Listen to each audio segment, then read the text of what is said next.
guide, That's right. Eversley, or he's our bus driver, and he is the best bus driver in the tour company. Homes that you see here are quarters for our faculty and military personnel. Oh, yeah? 80% of the faculty at West Point, 80% of the 500 faculty members are military officers. But I do want to talk about this chain. This is part of American history. You're more than welcome to put your hands on it. I can't promise you that George Washington had his hands on these links, but I can tell you for certainty that Continental soldiers did. The reason why West Point is here, right here at the river, if you Google Maps West Point from a bird's eye perspective, if you look down on it, it forms two 90-degree turns in the river right here, making the letter S. And during our War of Independence, our enemy was the United Kingdom. Their headquarters is only 50 miles from West Point, down in New York City. But they also controlled all of Canada. Montreal is 225 miles north of us here. And the river is pretty straight, deep, and you can navigate it with quite ease, except for this bend in the river.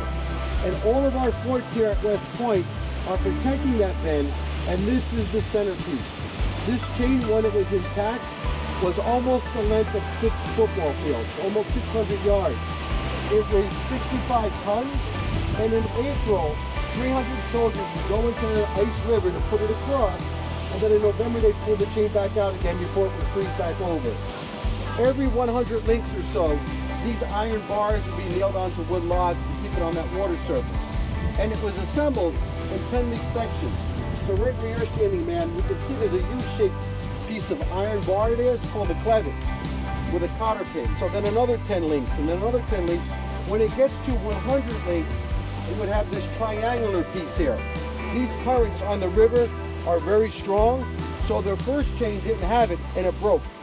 So he puts these, about maybe 8 or 10 of them, in this 1,700 foot long chain. So when the currents go from north to south, it just rolls over the water surface to it.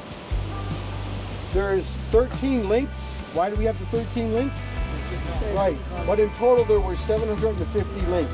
There's a few extra pieces like the swivel, the clevis, and this connector piece to it, but we have 13 of the original 750 links.